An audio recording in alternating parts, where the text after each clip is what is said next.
Hello and welcome to my Web3 and Metaverse interview series. Today we're talking about Web3 in the music industry with Sidney Swift. He's an LA-based award-nominated producer. Sid, you have been producing for Beyonce, Future, Nelly, Nicki Minaj, and many more. But you're also an investor and inventor and entrepreneur. So it's so great to have you here. Thank you so much for your time. Yeah, great to be here. I'm excited. So I would say let's jump right in. My first question is a very general one about Web3 in the music industry. So Web3 offers an immense opportunity for the whole entertainment industry. How do you think Web3 is already changing or going to change the music industry from your background? So it's a great question. I think it's going to change it dramatically. And what the change I'm most excited about in the entertainment industry and leveraging Web3, specifically blockchain and crypto, is the idea of paying fans and users for their attention. I think that, that is such a huge incentive to continue to participate in an artist's career or a director's career or an actor's career or any entertainment-based model. Like, you already have super fans who are paying attention for free because they love the story, they love the brand, they love what it means to them, they love the excitement and the joy that they get from consuming content. And there's just a huge opportunity and extra layer to be able to pay those people for their participation. And I like to equate it like, if you think about Web 1, when the CEOs and the boomers were all like, this is the C-suite of my company is, the owners, and everybody else works for me. And then in Web 2, you had Silicon Valley who said, well, wait a second, what if we gave some of our employees some equity? Would that supercharge, the way that we distribute and how the quality of the work? So you had companies, all these fan companies like Facebook and Amazon, and it was such a boom from Silicon Valley because they said, well, wait, let's give some equity to the builders of our products.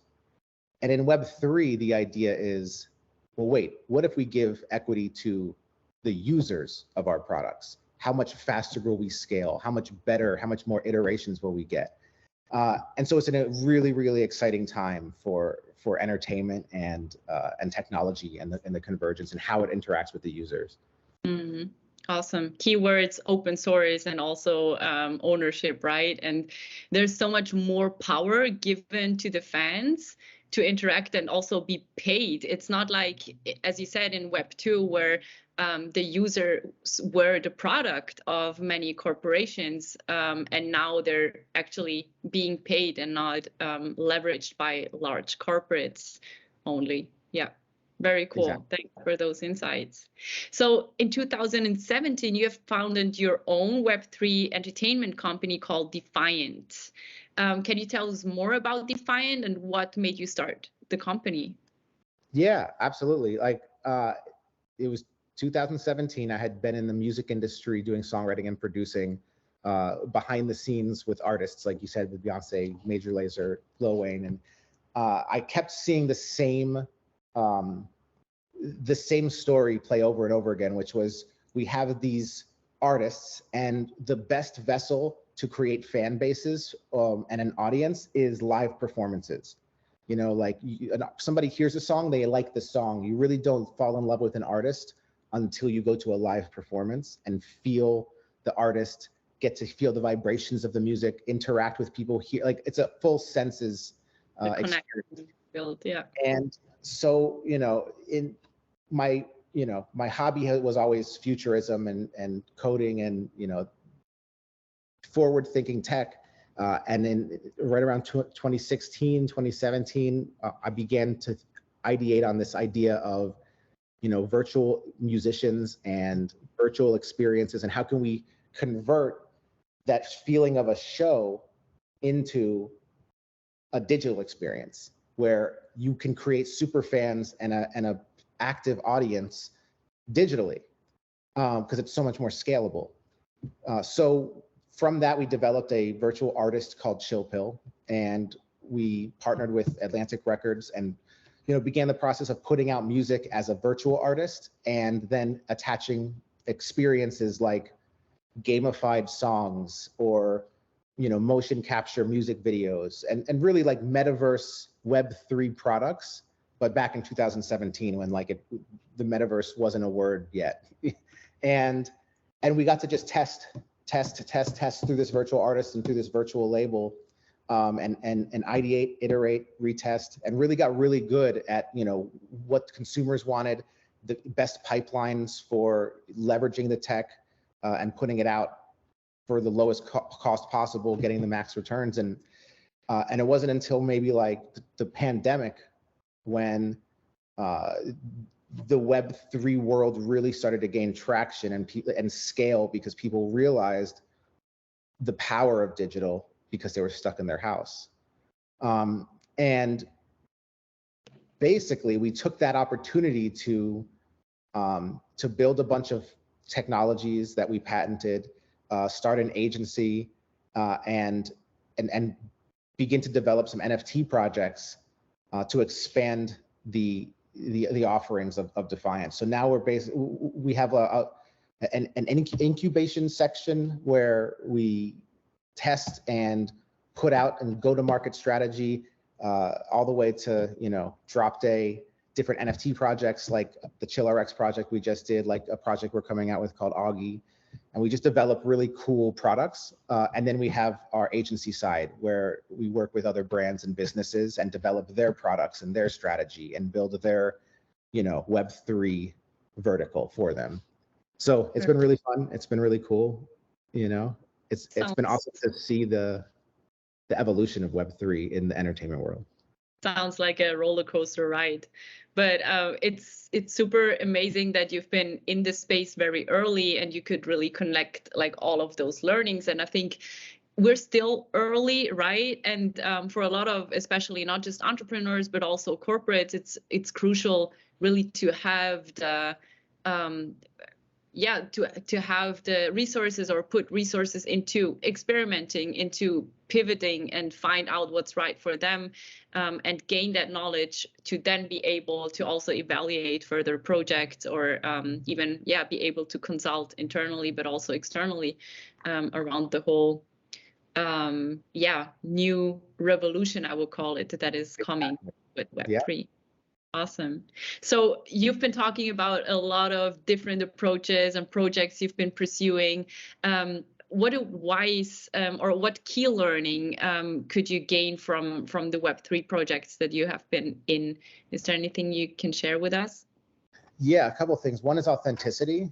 I think that's an overlooked, especially in like the corporate world. I think authenticity is often overlooked, but coming from the music background, that's one of the key components in branding an artist.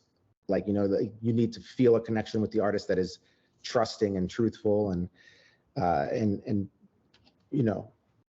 think that Web3 is the same thing, where there's a lot of opportunity to come in and misinterpret the purpose of Web3. Right. And like you said it best, it's a revolution. And when you talk about a revolution, it's not just in technology, but it's a revolution in like cultural experience and interoperability and decentralization. And all of those things combined make what the future of Web3 will be, the future of technology, so to speak. So, I think the best thing that I've learned is, before diving into projects, taking the time to learn about the culture of Web3 and why these new technologies exist even. What is the reasoning behind them? Why are they so special? Hands-on experience. And then from there, test and iterate, because the technology revolution that is happening it's happening so fast. Like you hear a lot of the times when it's like, 1 month in Web3 is 1 year in Web2, and it's moving at such a fast pace that like you have to be able to be nimble and almost act as a startup. So like a lot of the companies that I work with, like I tend to create this idea of, let's take a wing of the company and let's make it more like a startup than in the actual, in the actual building, so to speak, metaphorically. And like have that section be able to find your product market fit. And the first step is authenticity. Second step is moving fast, and testing. Mm-hmm. Thank you so much. A very wise word. I totally agree.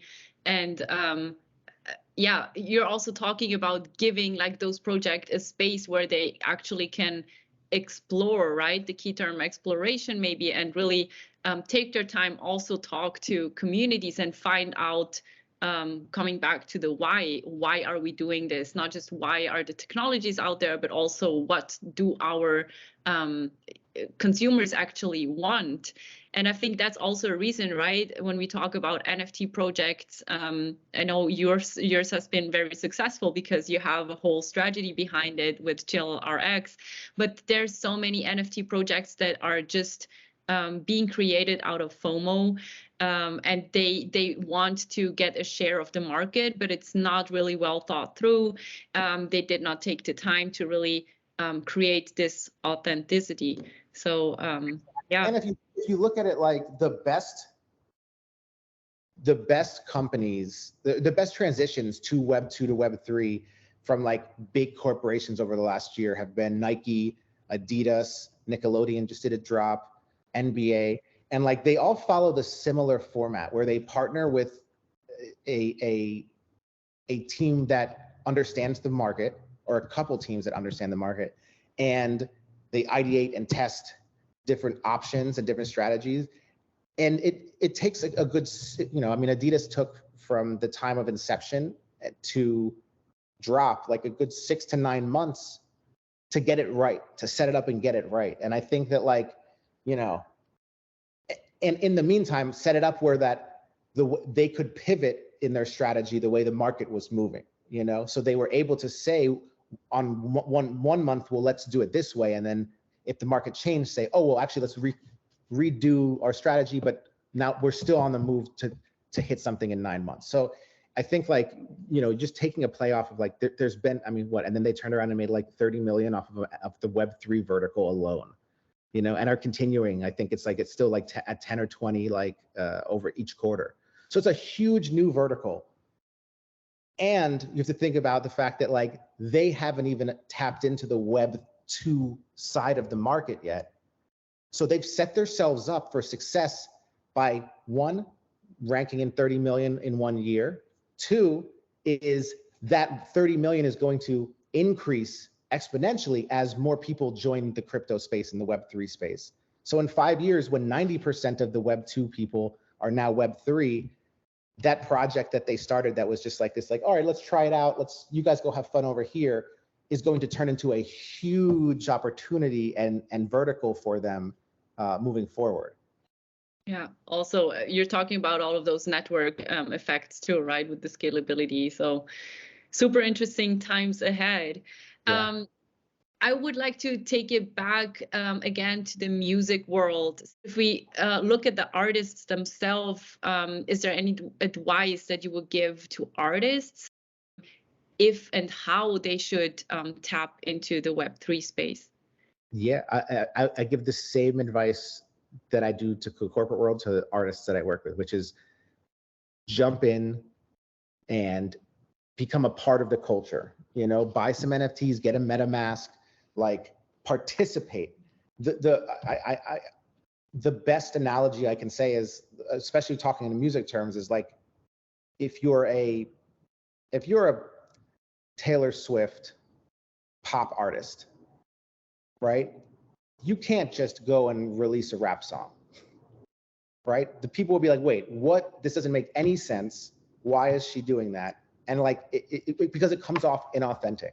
So I like to tell artists, think of Web3 as its own genre, where you have to go and participate and learn and make friends and understand the culture, so that they think it's, oh, this artist has been here. They really want to be a part of this culture. They really want to participate and it's not just a cash grab, and they're not just being culture vultures. They're coming in authentically, really wanting to experience the technology and are excited, because that's really what the culture is about. Is all cultures, when it Web3 reminds me of a counterculture movement, like hip hop in the 80s or punk rock in the 90s. Like, it reminds me of like that. It's like this little bubble, of counterculture. Like, we're going to do things differently. We're going to, break the mold. And then it takes 5 years for it to hit mass market. But when it does, it takes over. And like, obviously now hip hop is the #1 genre on Spotify.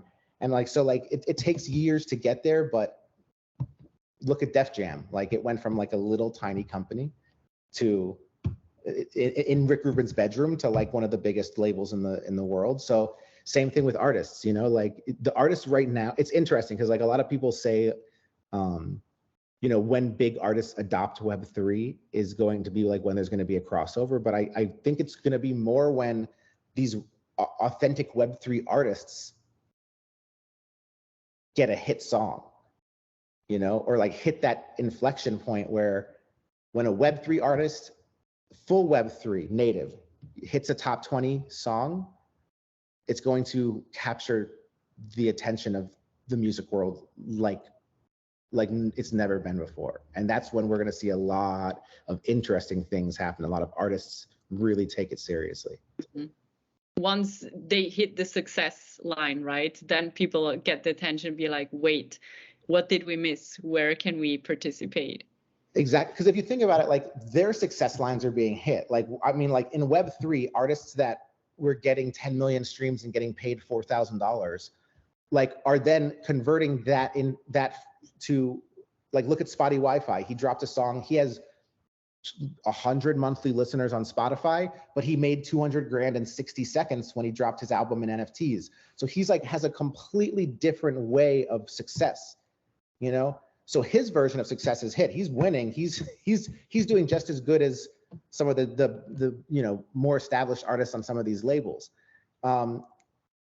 When he hits that inflection point of what the industry deems successful, is when things are going to get really interesting. And it's going to happen quicker than we expect. All it takes is one song and to go crazy and be attached to that Web3 vertical and business model where it's going to break open the doors, and it's going to be a free for all at that point.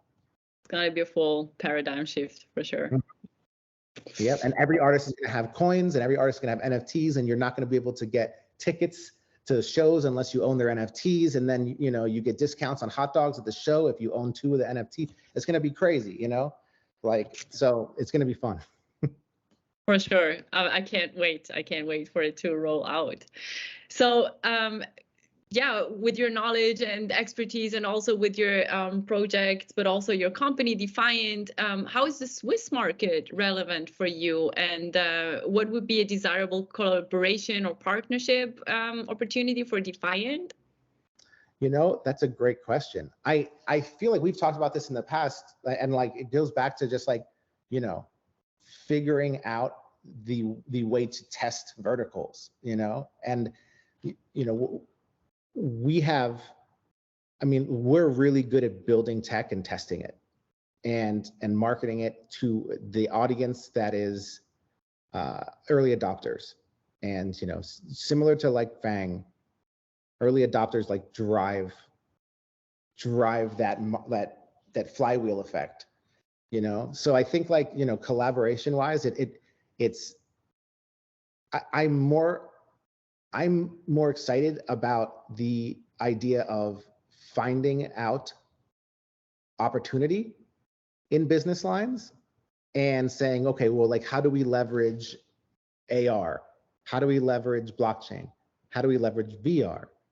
How do we leverage 5G? Like, there's all of those.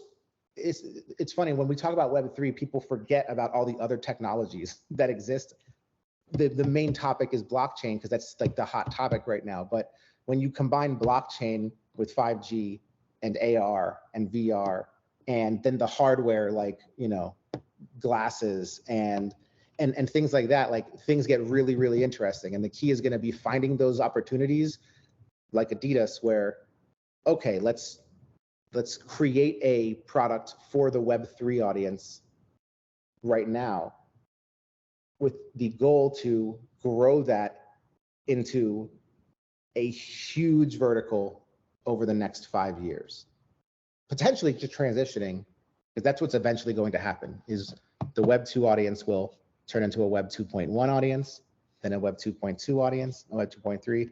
And like, that's my mission, is like, let's create a product for Web 3 and then convert all of your customers from Web 2 to Web 2.1 until we get to 3 over 5, 10 years, you know?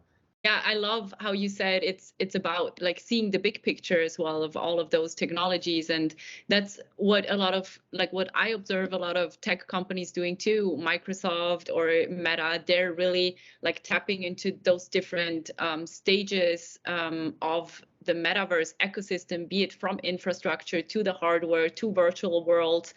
So I think that's really key, that also, again, like looking back to strategy, like make sure you have a strategy and you know what direction you want to go and with whom you want to partner with. Exactly. I like to start, like, when on the agency side of things, I always start like with a discovery and strategy, you know, situation, because that way it's like we a lot of the times artists, companies, like they all come to me with an idea, but they haven't bought any NFTs and they don't have a MetaMask yet. So like they have this idea, but they don't understand the why behind it, you know? And really say, okay, let's look at everything you have and let's figure out what makes the most sense here for all of your lines. Like, you know, whether it be using, you know, sync tech in your commercial, there's all these possibilities. Let's find the one that will be make the biggest impact on your business, and then kill that one first, prove concept, and then just iterate. Love it. Love the approach. Thank you, Sidney. So I think we're coming to an end. I don't want to keep it too long, our interview session, but do you have any final thoughts or any final words you would like to share with the audience? Final thoughts, final words. I mean, I guess, you know, like and subscribe. No, I'm just kidding. Follow my YouTube account. No, I'm just kidding. I'm just excited. I appreciate you like so much for doing this. Like, you know, we've had long discussions about tech and Web3, and it's always one of my most exciting and enjoyable times is to just discuss the future of tech and entertainment with like-minded people. So I appreciate you having me. This is so super cool. Same here. Thank you so much for your time, for your interesting insights, and a lot of inspiration too that you shared with us. And I'm so much looking forward to see what future projects you're going to come out of Defiant, or maybe even in collaboration, hopefully with a lot of Swiss or European companies as well. And yeah, thanks so much. I'll see you in September in London for NFT London. Definitely. I'll be there. Let's catch up in person.